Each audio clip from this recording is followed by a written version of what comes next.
Welcome to the No Love Podcast, where we decrease tomorrow's divorce rate today by teaching singles and couples alike how to experience love on purpose and not by chance. I'm your host, Edward L. Fairley, accompanied by my wonderful, lovely co-host, Michelle Larkin. Michelle, say hi to the people. What's up? What's up? It's Thursday. No Love Thursday. Yes, it is No Love Thursday. We are late, and it's not our fault. We tried. We actually had to do a whole bunch of just behind the scenes, a whole bunch of hoops to get here today. Yeah, basically, and which is why you're not seeing me live on my regular Facebook page. You're seeing me share on my regular Facebook page the live from the No Love Inc. page. So I don't even know if you're able to see it as a post or just a shared post where you're actually seeing this live. But nonetheless, let's what's going on, basically? What's going on with you? I'm trying to share the post myself. I don't know how to do it. I'm trying to share it too. I love my life though. I don't know, man. What's on my mind? You see it though, right? Yeah, I saw it. It's at the bottom. If you look at the bottom, if you're it's live, gone it's gone. It's gone. It's gone. Yeah, it's posted. It's out there. Okay. Okay. There's 4 people watching right now. So, all right. Hey y'all. Hi, 4 people. Good to see you. What's going on is I started a new job. I got 1.5 jobs. So what I love about it is God is so awesome to set you up before you even know you've been set up. And knowing that all of my life experience prepared me for this position that I didn't know existed is a blessing. It's just neat to tap into things that, oh man, I can relate to this person because I went through that situation.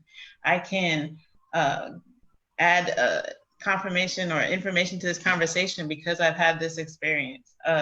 It's just the steps of a good man are ordered by the Lord, right? So it's just nice to be able to look back and see the footsteps. That's good. Yeah, so that's where I'm at right now, is sitting in a space where I'm not saying God carry me, but I'm looking back and seeing where you brought me from and a little bit about the 1 or 2 steps ahead.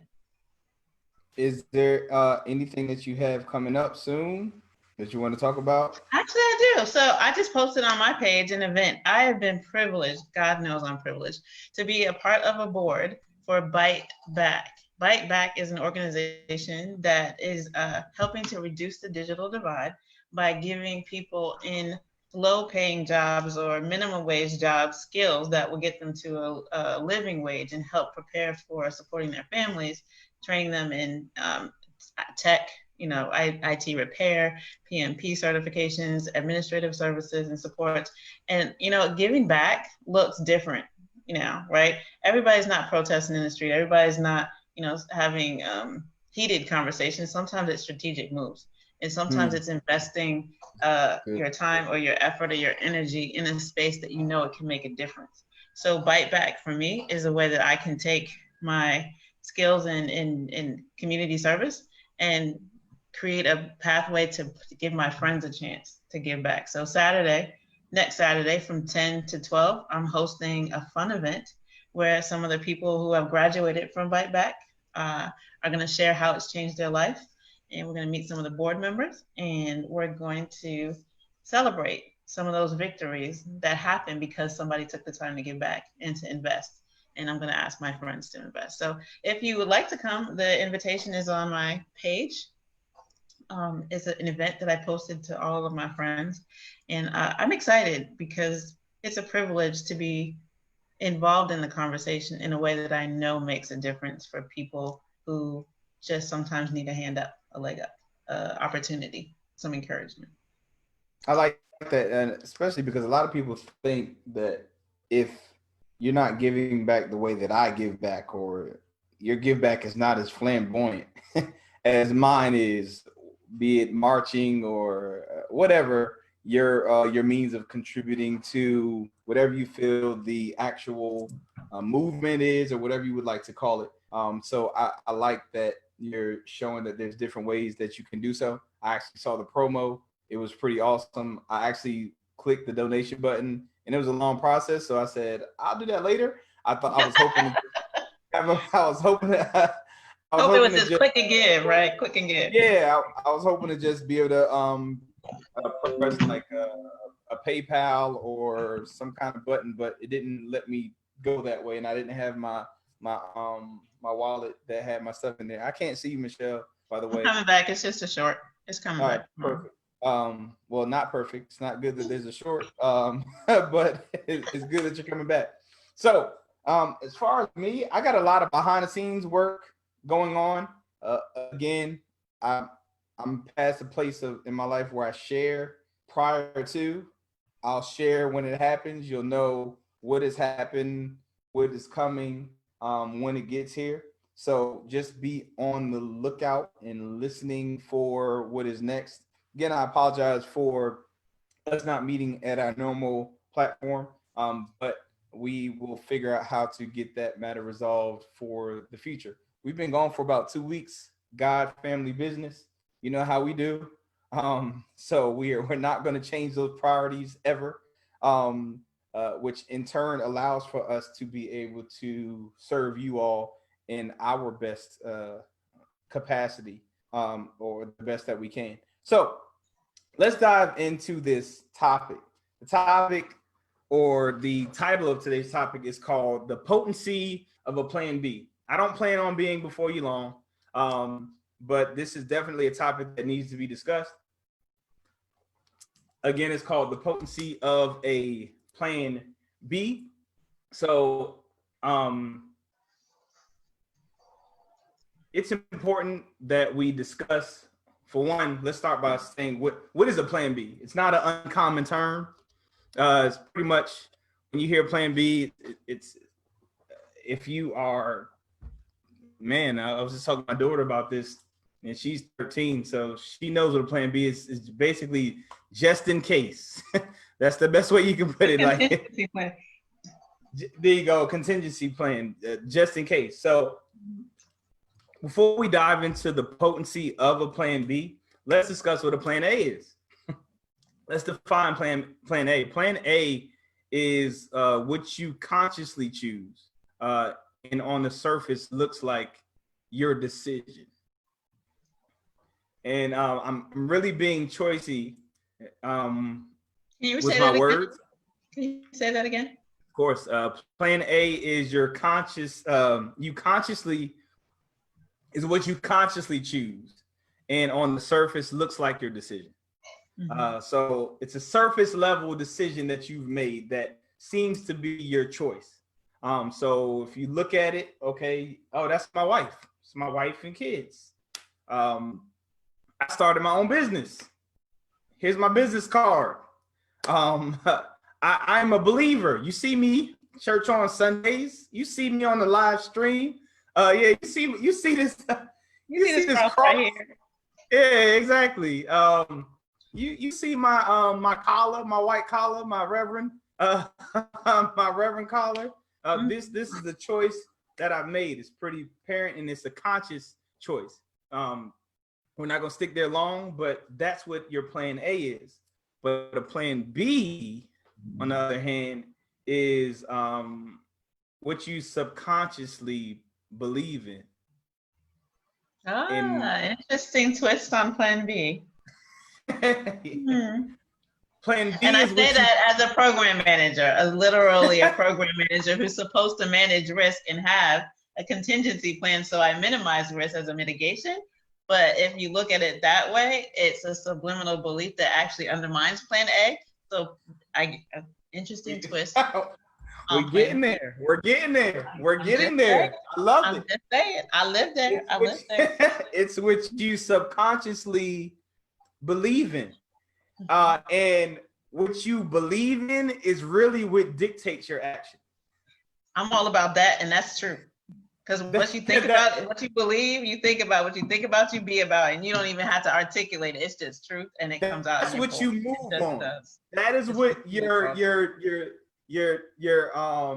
movements, your beliefs, your actions are based off of what you subconsciously believe in and have faith in, and that is what a plan B is, which technically means that your plan B is really your real plan A. Your real plan A. Mm-hmm. Now, why is this an important thing for us to know and discuss? Because we have a lot of plan Bs when it comes to this thing called relationship. Amen, bruh. Amen, bruh. Stuff that don't come out of here, but it comes out of our pores, though, don't it? So our plan A is what it seems that we have chosen. Got my wife here. I'm here, ain't I? I'm here. I got my wife, my situation, or what have you. Or let's say, let's give examples of plan Bs. Let's do that. Porn. Plan B. I mean, side chick, side man. Plan B. Your drink, bar, whatever. Plan Bs. Your work. Plan B. Now, that's why COVID has been such a very, very unveiling season in people's lives, because it snatched away a lot of the plan Bs, which force us to deal with our surface level plan A's, which exposes the fact that our plan A's were not really our plan A's and our plan B's were. So the frustration is right now for a lot of people that you can't get to that bar. Bar's closed due to which you can't watch porn like you want to, because everybody's literally over here. Everybody's in your face, have no kind of whatever. But at the same token, let's take that whole porn thing, because a lot of people, they don't realize this is a very subtle issue that is in relationships, because you have this plan B. So with this plan B, i.e. it being porn or what have you, okay, we got into an argument, or okay, she's not responding to me the way that I want to, or whatever. I got porn. That's okay. I'll be right back. You're going to take care of that situation. Okay. He or she's not responding to me accordingly. I got this side dude, or I got this porn. I'll be right back. You're going to whatever that text message is, whatever that conversation is, whatever is that that drink is, going to the bar, going to work. I am escaping the situation to go to my plan B that actually relieves me of the stress and tension, or the need to resolve my issues or what's in front of me.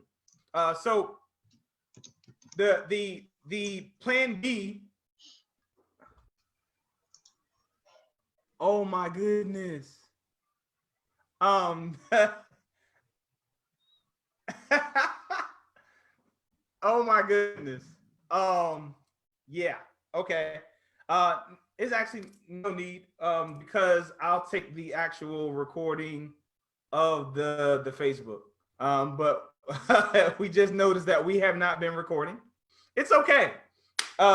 You're gonna hear it the way it is. But this is plan A manifesting as plan B, right? Exactly. Because Facebook was where we strive to make sure that we were recording from. So this Facebook Live is going to record. We'll be able to snatch the recording and transition from there. But yes, it's okay. It's all right. We're human. We're human beings. I've done it before. But yes, so your plan B is technically your plan A. And that's what you really believe in. That's what you're really invested in. For you business, quote unquote, entrepreneurs out there, your plan B is really that job that you're really leaning on, which is why you're not giving your all to the business that you're talking about won't flourish. The irony in that, won't flourish. So you're not putting in your all to what it is that you believe in, because you have what you really believe in as your plan B. You have a job, so I don't need to put in long nights, hard nights on this what you call it, this entrepreneurial dream, whatever the dream is. You're not dream, having to whatever that you're trying to manifest, because you have something that is coming in that is going to pay your bills. Whereas if you didn't, you would have to put your all into that particular situation. Is that like into you're not being as vulnerable as you need to in your relationship because you're already prepared for what happens if it doesn't work out? That's exactly right. So I get so many different things that come to me. I get, it's very creative stuff that people don't realize how indirectly they're showing that I'm just not all in. Yet they want someone to be all in for them. I had a young lady who told me about how she was upset. She was kind of devastated that she found out that the man that she was with, he had a second cell phone, and he was conversing with other women or whatever on the cell phone. Now, these people, they've been together for years. They even lived together. Okay. Found out he has a second cell phone. Now, again, I'm not condoning the second cell phone, but at the same token, I've spoken to this young lady probably a year or so prior to about their relationship. And I was like, why aren't y'all married? And not saying that I was trying to pressure or whatever, but just based off of the conversation that I've heard indirectly that he wants to marry her. I knew that she was the reason why they weren't married. So I wanted to know why that was. And the actual reason why she did not get married is because if she gets married, she loses the spousal support of her previous marriage. I mean, that's plan A, is to make sure she's sustaining herself, right? Like, I don't want to jump off this bridge and jump over here. Is her security. Yep. To the bag, so to speak. And but yeah, so I can't give you my all like that. That's asking for a little bit too much. But at the same time, have to give up this. Yeah. Exactly. So we might not look the same in the sense that he has somebody else on the side just in case. You got a bag on the side just in case. But you got a bag on the side just in case. As a just in case. So neither one of us are all in, for lack of a better term. So again, I'm not condoning his behavior by no means. I'm just showing that what your situation looks like is not too far from what his situation looks like. You're both not all in. And who knows if the fact that he keeps asking you to marry him and you saying no to him is contributing to his thought process about, well, why do I gotta be all in? Exactly. Exactly. So her plan A, he and I, we together, that's my boo. Everybody knows that. That's my whatever. But her plan B, I got my quotation fingers up, is, hey, I got these bills to pay. Not to mention, does that not suggest that he can't handle whatever he needs to handle as far as them as a unit and them collectively in the household, whatever that situation is. So I say all that to say, like, we need to be all in. And I'm not sure if the story of the the captain who was on the island and took his actual men to war, and they got to the island, and the odds against them were very they weren't in their favor, to where once they got on the island, he forced them to burn the boat, which is where we get the thought process or the phrase burn the boats. So he had his men burn the boats, which in turn helped them to win that actual battle. And the reason why it helped them win the actual battle is because they had no plan B. They either had to win that war or they had to die. They were either all in or they lost it all. And when you're all in and you have no plan B, you give everything that you got to that plan A. And the reason why a lot of relationships are struggling is because they have a plan B or contingency plan, as you stated, when it comes to their relationship. They have a plan B, C, D, E, F, G. Exactly. And because of that, they are having a lot of issues that they wouldn't have to have, because when you have a plan B, that snatches away you being focused and intentional about trying to make things work. It snatches away your dedication. It snatches away your drive, your fight, everything that is necessary for a relationship to be successful is snatched away from you when you have an alternative. So it's imperative that you rid yourself of anything that is considered a plan B that is hindering you from being all in when it comes to what you have concluded or you say, or on the surface seems to be your plan A. Go ahead, Michelle.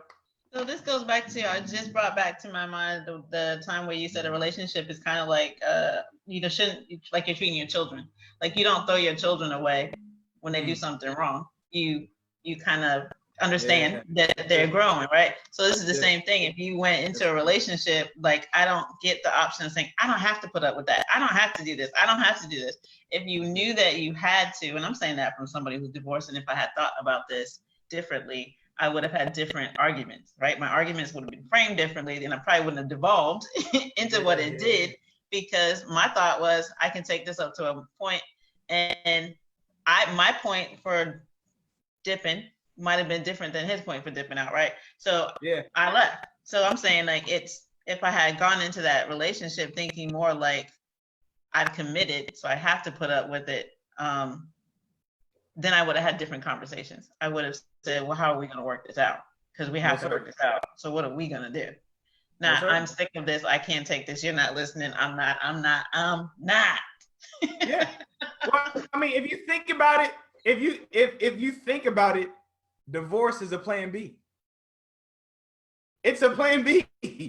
That is your exit. And it's like, you know what? I ain't got to deal with this. I'm out of here. So that's your plan B. So that means, for lack of a better term, you're not giving it your all. And if you don't give anything your all, you're not going to reap the harvest or the benefits of what someone else that has gave it their all is going to get. And I promise you, I don't care what relationship you're in. I don't care what business that you're in. I don't care what venture you're going on. There's always the process. And if you make it to the other side of the process, there lies the reward. But you cannot, and I repeat this, I don't care who you are, you cannot avoid the process. And that's a problem. It gets rough. We leave, we go to somewhere else where it's easier. Oh, this is the right one. You go through, you start having the process. You just keep starting over. You uproot again. You always have the process. The process is inevitable. Now, in the beginning, it's always good because we have in our minds, we are in love. Now, the irony in that is we are literally in love, which means we're walking in love. And because we're walking in love, all the things that we actually have problems with from the stance of our fleshly issues, they're not a problem, or we don't think about them. What I mean by that is patience. When you're in love, which, all right, I hate to go spiritual, but it's the reality. It's truth. It's #9. So when you're in love, you're in God. And if you're in God, that means you're out of time. And what I mean by that is God created time. So I hear a lot of people say, well, how long am I supposed to wait if he or she did this or whatever? That's not going to be a thought if you're in love, because you're out of time, meaning you're outside of the realm of time to where time is not an issue. It's not a frustration. I'm actually going through this right now because like I have projects and stuff. And I just realized this probably several months ago, where the guy was like, well, what is the time frame? I said, man, I don't have time. Don't give me any kind of ETAs or nothing. Get it done when you can get it done. I don't want to hear anything about time. I don't want to discuss time. Just know that you don't get paid until you're finished. Your money's sitting here. It's floating. It is in this pile right here. You can have access to it whenever you want. So when you want to get paid, that's when you'll finish it. And but I'm not stressing about time. He's like, well, what if it takes me to Christmas? I said, then you won't get paid to Christmas. I said, it's literally that simple. I said, you are the go-to person for this. It'll get done. I said, but I'm not stressing myself about time. When you put time to it, that's where your frustration comes from. But if you're walking in love, you're out of time because you're in God, and God is who created time. So whatever you create, you're outside of it. I created No Love. I created the actual app. I am the creator of it, so I'm outside of it. I don't have, even though it's a frustrating game, I'm really not going through what's going on inside the game. I'm outside of it. I'm the creator of it. So if I'm in love, which is in God, then those things that people get frustrated about or start calculating, well, dang, when is he going to change? When is he going to whatever? It doesn't matter. If you're in love, you're doing things that are in love, which is why at the beginning stages of dating, you're walking in love. Those little things, those quirks, or whatever you want to, pet peeves that you kind of dismiss those things when you're in love. And I'm saying that in a literal sense. You're walking in love. A lot of people, they say, well, that's the what do you call it, phase? The honeymoon phase. The honeymoon phase or whatever. That's literally you moving in love. That's why things don't bother you that much. That's why things are like, it's not frustrating. But once you transition from out of love to in flesh, which is selfishness, it's about me. That's when we start looking at our watch. That's when we start looking, whereas everything we did was intentional to show this person that we love them. I'm doing this for you. I'm actually making an exception for this because I love you. I'm actually like, normally this will bother me, but I love him.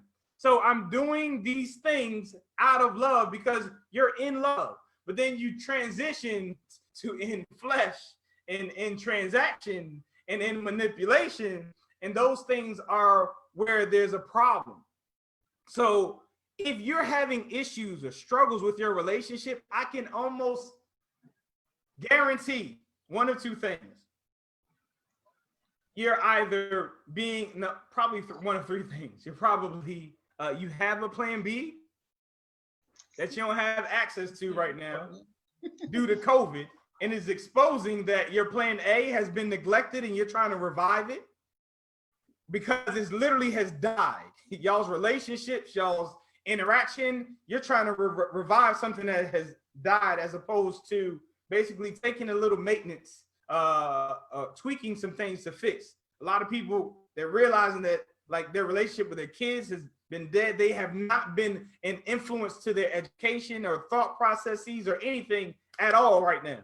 This whole, my kids don't know the word, they don't get it or whatever, is like, yo, if your kids don't get it, that means that has a lot to do with y'all's interaction, how you're preparing them, how you're interacting with them, and whatever. Like our plan Bs, which is put them off at the teacher. Go ahead and get me a drink. Go ahead to work. I don't have to deal with this. Go ahead to the bar. I don't have to deal with this. Go ahead and get this smoke. I don't have to deal with this. But when the high is gone, when work is gone, you still got to go back.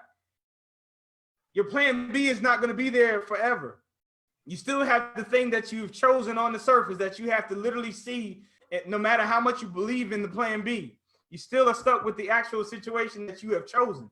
And on the surface, you've showed everybody, which is why a lot of people, they're getting exposed for what they're doing behind the scenes after saying that they are followers of Christ or what have you. Not saying that you don't make bad decisions or you're not going to fall short, but what you're doing behind the scenes is going to ultimately come to light, because again, you're going to act and maneuver based off of your true belief. That's why the plan B is really your plan A, because that's what your default to, that's what your go-to is. When you're upset, scared, mad, angry, what comes out of there, that's what you really believe. That's how you really respond. That's why a lot of people that I believe in God, he's my provider, they lost their job. A lot of people are losing it right now. They're losing it because that wasn't really what your plan A was.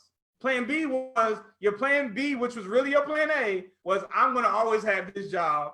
It's going to always sustain me. It's going to always take care of me. But I'm going to go to this church thing on Sundays, which is what I'm presenting as my true plan A. He is my provider. I got him. I'm going to take care of him. He going to take care of me. That's not really what you believe. And that's not really what you're leaning on. So I've been rambling because it's something that I see. I see a lot of, and I'm concerned about it because a lot of people don't realize that it's because of that plan A that's preventing you from actually sustaining or flourishing the actual the decision that you made, i.e. Your wife, your husband, your child, your preference when it comes to your spirituality. All those things are what you've chosen. But how you respond to them and how you treat them and how much focus and attention you give to them are going to determine how they flourish. Go ahead, Michelle. I think while you were talking, what came to mind was the fact that, relationships ebb and flow. They ebb and flow while you're in love, but like you said, you're kind of insulated from it. But if you let that be your reality, then you can understand that when things ebb and flow, it's not because love isn't there. It's because your focus is different. It's not that love isn't there. And one of the things I have learned again is that when you're functioning in love, that's when you're being your best self. Then you're okay when things don't go your way or it doesn't feel like you're in love. It doesn't make you feel less than, because you were always showing up as your best self. You were always being you. Like we talk about all the time. Like, be who you are. While you're in the honeymoon phase, be you. So that when things shift, you can address it as you, not as plan B. Yeah, I think what I'd like you to address or answer is, can plan A and plan B be in alignment and or one and the same? That would go to the end. Thank you. I'm glad you said that. So before I get to that, before I answer that question, I want to share the irony of a plan B. Irony of plan B is that there is a contraceptive called plan B. Sure is. The morning after. There you go. Plan B. And the way that this thing works is it helps prevent pregnancy before it starts. That's the irony of it, which is exactly what we're talking about. A plan B, it prevents the birth of a successful relationship before it even starts. Before it starts, if you have anything outside, hold on. I'm gonna need you to say that again real slow. Okay, all right. So the irony of a plan B. So plan B, the contraceptive, it's an emergency contraceptive that helps prevent pregnancy before it starts, which is exactly what the message of this show is today. Having a plan B, it prevents you birthing a successful relationship before it even starts. So if you have a plan B, i.e., if okay, I ain't got to worry about her, she ain't got to take care of me, I got porn, or I got a girl on the side, or I got a guy, or he's not working the way that he's supposed to, he ain't bringing no money in the house, I got this dude, he'll come, he'll take care of me, and behind or whatever, all I do is hook him up, he got me, same vice versa, guys do it too. Oh, I got a shorty, my wife ain't working, she'll put money, and please don't miss this. Everything that I teach and I speak from is from experience. I've done it all. I've been the one that said, "Oh, you're not gonna. I'll be right back. let, me, let me go ahead. Let me go ahead and take care of this." But the minute you get to the place where you say, "I'll be right here," as opposed to "I'll be right back," that's when you start saying, "Okay, well, this is the problem. How do we get past this so that we can not make this an issue?" So because when you say "I'll be right back," you still neglected what caused you to need to be right back. And that is when that started to die. The intimacy, the relationship, your focus, your intentionality, and that prevents you from working on you, because you're the problem. We already had this show already. It's you. And it's what you're not contributing or learning to grow from or learning to pass the test about that is preventing you from experiencing what it is that is necessary or the benefits that can come with this relationship. It's preventing it. So because you're not giving it your all, it's apparent. You can tell when somebody brushes you off. You can tell when somebody's all in or not all in. We just had that conversation about the person's like, "Oh, okay, so you love me, but you can't get married to me." That means that they had to have a conversation that literally said, "Hey, the reason I mean, the guy is looking to propose. So there's clearly a conversation that has been had." And she's like, Don't ask me. Don't ask. Yeah, don't ask. I know we in this relationship. I know we live together. I know we love each other, but please don't ask me to marry you because I can't marry you right now. It's like, okay, well, why? What's wrong? What's the matter? Well, if I marry you, I lose my spousal support from my previous husband. Which means you're not enough, basically. Thank you. You're not enough. So when you have a plan B, that hurts just as bad. And it's like, yo, you don't care about what I'm asking you to do for me. You don't care about what it is that I'm saying that I need from you. You don't care that I'm asking you to spend some time with me. Time? That bothers you? That irks you? Because I'm asking for time? Really? You're frustrated because of that? So when you have a plan B, you're insensitive. You have no kind of compassion. You have no kind of patience. You have no kind of imagination as to how we can resolve this issue. Critical thinking skills are done. There's no solutions at all. You have to engage. You're like, yeah, you don't have to engage. Like exactly. I'll be right back. Exactly. I'll be I'll be right back. Exactly. And what's sad is that's the yo-yo relationship, though. To be honest, that's the foundation of a yo-yo relationship, because I only want you up until the time I'm tired of doing the effort, and then I'm going to go over here, and then I'll be back when you calm down and gone to another subject, because I don't have to be, because I'm not all in. Let me tell you how bad it is.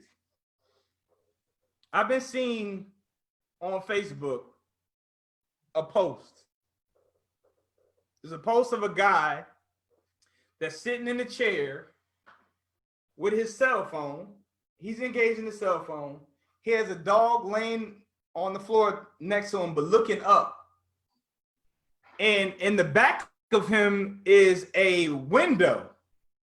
And it's a woman behind the window looking, and it seems like she's looking at the text that he has on the what you call it. And the dog is looking up. And the meme says, in 3 words, say what the dog is saying.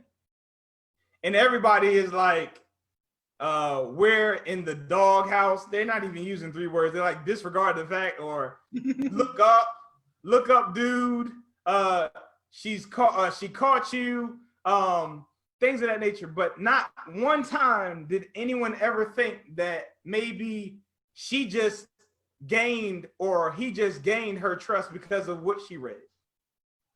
There's not one positive thought process when they show a picture of a guy looking in his phone and the woman behind him looking at the text. She doesn't even have a face that suggests that she sees something wrong or rude or bad, but it's automatically assumed that when a man is looking at his phone and he's engaged in texting, unless he's sharing it intentionally, that he's up to no good. I'm telling you, let me tell you something. We have inherent bias. We have so much bias because of all the scripts that we have heard over the years that feed into, if he didn't show up on time, he must have. If he doesn't say yes to everything I want, then he must got somebody else. If he does, he's looking at his phone, then it must be not. It couldn't possibly be that this person has a life, or they have something else on their mind that may be good for everybody. It's always our message, it goes both ways. I agree, but the reason for that is because we have so many plan B's, C, D, E, F, G. That means we're being very protective. We're being more defensive than we are being vulnerable. Most certainly. It's based off of trauma. I've been reading and doing a lot of psychology readings and things of that nature. And trauma is actually, it's inherited through genetics, and it actually can through the trauma experience can alter your genetics, which in turn is going to be contributed to the following generations. Genetics. We got generational issues. Exactly. So I say all that to say that is our mind's job to protect us from experiences that we've had. That's what post-traumatic stress and stuff comes from, because our mind says this happened when this situation and scenario happened, which in turn, so that I don't feel that way again, this is how I have to respond when I see this. This is where the concerns and things of that nature come from, because I see this, so that equates to pain. So I need to protect myself from pain. So this is how we respond to that. And there's a lot of things, a lot of different traumas or things that we've experienced that are not aligned with what's actually happening. And which is why we have these things like generalizations, men and women. You find somebody that aligns, well, I had the same thing happen to me about a guy. 3 guys, they were all Pisces. That's how Pisces are. we do this all day long. Now y'all bought into the whole love languages. This is my love language. This is what I need. This is what I have to have, whatever. Disregarding the fact that that's actually an insecurity that someone is giving you permission to have, as opposed to saying that, hey, first of all, I think you should have or be able to speak all love languages, because last time I checked, if I love somebody, I would want to touch them at least sometimes. So for you to say, well, I don't think I could do that. You mean you want me to touch my man or whatever? Or words of affirmation. So you want me to speak kind to him? So the fact that you've adopted one and said that's you, and you said, I don't think I can relate to all those other ones, when there's all of these other things that literally say, I love you. Speak kind to them. Words of affirmation. Touch them. Do something nice. Serve them. Nah, I can't have him thinking that I love him. That's basically what you're saying. You mean go and serve my wife, give her a plate, or like, what are we saying? So again, we adopt these thought processes and these different traumas or experiences, and we're saying that this is true when in actuality it's not. But I say all that to get to your question, which was basically, can you have, or can it be to where the A and the B and the C's and the whatever work out? Yes, if you choose the proper plan A. Proper plan A is love. And I kind of alluded to that already. The irony in that is we think that we have to choose one thing and miss the other, when if we choose the right thing, we get everything else. If you choose the right A, you get B, C through Z. And when I've gotten to the place of getting to a place of being in love, I got all of the things that my B, C, D were substitute things that I felt that I needed. All of the fulfillment that came from those were already there in my A situation. So when I chose A, which is love or God, interchangeable. When I speak love, I promise you, I'm sorry if you're atheist, but I'm talking about God. Talking about the essence of love. God is love. So when God is my plan A, he provides me with every single thing else, every single pleasure or fulfillment that you're looking for when you go to your side chick or your porn to get that fulfillment. You're just looking for the essence that comes with being in love. So you're seeking for something. When you're looking for abundance or wealth, make me speak to scripture now. Seek ye first the kingdom of God and his righteousness, and all these things shall be added unto you. So you choose God first, he's love, and the things, which is the money, the happy marriage, the patience, all of the other fruits of the spirit, the love, all of that will come with it if you put that first. The thing is, we choose the things first, and you can only choose one thing at a time. That's called idolatry. Ooh. That's you worshiping that thing, which is why it has you moving in manners and doing things that you don't want to be doing, because it has you like a carrot following it. Oh, you like money? So anytime you see money dangled in your face, you're going to do whatever it takes to get that money. That's why you're seeing memes that say, hey, would you slap me for $50 million? And people are like, I slap you for 40. Like, but it's funny, but it's not funny, because these people are serious. What would you do for, like, they have their moral compass and everything is gone, because that is what they really want. Just like we talked about the young lady. She wants to make sure she's secure in her finances. So she doesn't want this guy to be her husband, because she'll lose what her previous husband was supplying her, or now has to supply her because of the breakup. But that is how you get all of the alphabets, plan A through whatever, if you choose a proper A. I talked about how time and patience and stuff would not be a problem. If you're in God, you're out of time. And when I say you're out of time, not meaning you don't have any left, it's not a factor. You don't have to deal with, how long I got to do that? How long I got to thinking about that so much, I had to put God knows best right up here on my test. So how long I got to do that? Well, when do you think, how long does it take for somebody to forgive you? That's the irony in that. I hear that the most. Like, I cheated a while ago. I keep having to hear about it. How long does it take for somebody to forgive you before you need to move on? Wow.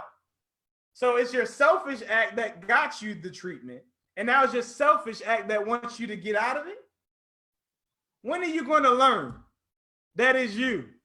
And what makes you think that if you are in the mindset of, I'm doing this so that eventually she'll start forgetting about that and treat me and doing the things that she did, because basically you're frustrated that you're not getting the privileges that you had, which you're the reason why you're not getting the privileges that you had. So now you don't think that they can see that you're intentional about trying to get them to change for your benefit. It has absolutely nothing to do with you just loving them or treating them correctly. People can sense that, and we don't think that people can tell. People are not dumb. They're not dumb. So when you start walking in love and they can tell that you're really into them, that is when you're going to defeat their guard. That's when their guard and stuff will go down. They'll see that you're really, he's really about me. She's really about me. Because your actions are going to prove that. So that's pretty much it. What you got, Michelle? What I got? You think? I was like, I do understand what you mean by like the patience and being outside of time. I mean, and I speak like, that's what I was talking about with the job, is that all of the experiences that I had, if I step outside of time, all the times I was frustrated, why am I going through this? And then sitting here knowing that all of those things contributed to my current success. I trip sometimes. I do. I forget that what I should be thinking about, my emotions get involved, and then I lose clarity. So I literally had to put notes around. One of which this past couple of weeks has been, regardless of what I think, God knows best. And the reason I put it up there was because something that I really wanted was delayed. And the question was, why? Because I didn't get what I wanted. Yeah. But maybe I had to think, well, God knows better. Maybe there's a reason that I'm not aware of, that I'm not getting it. So I don't have to have a plan B. I can stick with plan A. I don't have to worry and start trying to come up with a contingency plan and a to mitigate some risk or anything, because maybe I'm just supposed to keep going this way and let God handle that and let me stay on my plan A. Exactly. I mean, having a just your plan. Let's take these letters away from it. Have a plan to stick to your plan. If who you chose is your plan, then give that plan all you got. If you want to see it succeed, if you want to see it flourish, whether it be your child, whether that be your job, whether that be your business, if you give it your all, you cannot fail. You can't fail. And again, and if it's coming from a place of love, you won't even notice how much time has lapsed. I have so many people that's like, man, it's been 6 or 7 months due to like since this whole COVID thing started. Yeah, what did you do with that time? If you can't, like, what did you do with it? Me and my brother, my oldest brother, whose name is Edward Fairley too. Y'all will see him doing little ridiculous comments on my posts a lot. We had conversations like, yo, if you don't come out of this better, like you really, you blew it. You blew it. It was a great cocoon. Like butterfly should can come out of it. You blew it. You should have come out better at something. At something you should have come out better, whether it be your relationship, whether it be yourself, whether it be spiritual, whether it be with God, whether it be whatever, you should have come out better than the way you went in. It gave you a lot of time to learn something, focus on something, get better at something. But if you have so many alternatives or options, and that's especially, oh my gosh, business people, I can't help it. I'm an entrepreneur, I can't help it. Business people, if you got a lot of different things, me and Michelle had this conversation a lot when she has to tell people, get focused and then get back to me. You're always asking for help. Get focused. So if you are spreading yourself thin, it's like, you know, if you're a jack of all trades, you're a master at nothing. So you need to, like, even if your plan is to have, like, no love, like the vision of no love, it's a whole bunch of things. But we're doing one thing and focusing on one thing at a time until it grows to its capacity. And then we add another thing to get to the ultimate vision. And that's why these different things are flourishing and doing well, because we're giving it all of its attention at one time. But if you have so many different options, you're not going to be loyal or dedicated to the growth of any of the options at all. Mm-hmm. So the potency of a plan B is how strong it is to have a plan B, in the sense that it can destroy your plan A. So please be mindful what a plan B is, because all it is an escape, and how detrimental it is to what you claim you want to work. And that is your relationship, that's your job, that's your business, whatever that is. What is that plan B that's destroying it? And is the frustration that's coming from COVID because you no longer have immediate access to all those plan Bs, and now you're faced with what you've allowed your plan A to become? And again, you're either trying to revive it, or some serious maintenance that needs to be put into it, because you don't have that bar to go to, because you don't have that porn to get to, where it's not too many people at the house. Everybody in the house now. I can't get no kind of time to myself to sneak off, and I'll be right back. Yeah, you can't go. You can't go because now COVID is worse than AIDS. At least I can protect myself and not catch something. Now that's the irony. Talk about irony. That's how I'm gonna close. The plan B is an emergency contraceptive that helps prevent pregnancy before it starts, which I stated earlier. It kills the ability for your relationship to a successful relationship to be birthed. Right. But it does not prevent death, but it prevents life. but it doesn't prevent death. So a plan B is taken after you have unsafe sex. And you can possibly create life through that transaction. But through that transaction, the danger of it could be death or other worse symptoms that allow you to live with them that are killing you anyway. So if you have these plan Bs, you are possibly killing your relationship and preventing it from birthing a successful one at the same time. So you're having a whole bunch of symptoms where you got to keep on running and frustrated. It may very well be because of the plan B. Get rid of the plan Bs. Get rid of them. Get rid of the need for them. Get rid of them. Plan strategically. Be intentional about it. You said something earlier, Michelle, that stuck out to me. I didn't get to speak to it. You were talking about how, what'd you say about the plan B? You said there's a lot of yo-yo relationships and you're not giving it, I think you said a lot of focus or something of that nature. Plan B, so you can yo-yo because you're not going to be all in. When it gets to the point where it's inconvenient, you step out and then you come back, which is the person who's taking the plan B, right? Who is just holding on to the relationship.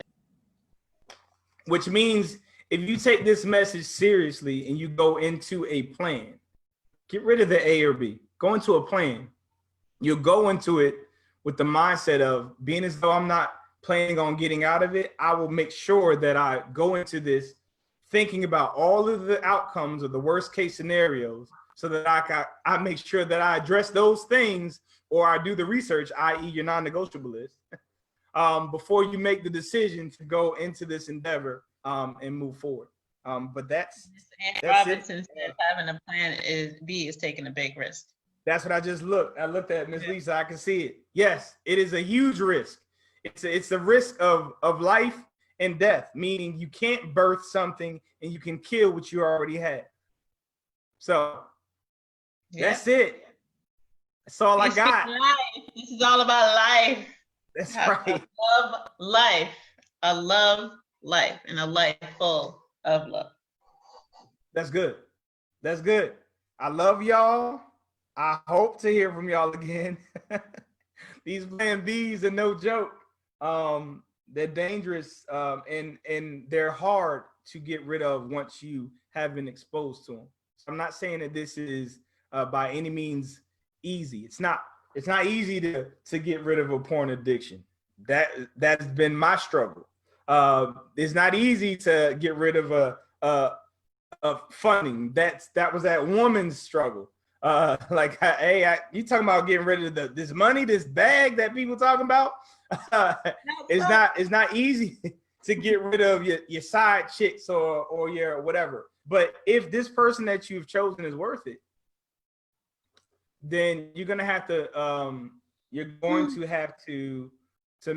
make some hard decisions. You're gonna have to cut some things loose. But what I can say is, and this is from my experiences, whatever you have a taste for, you can create a new acquired taste.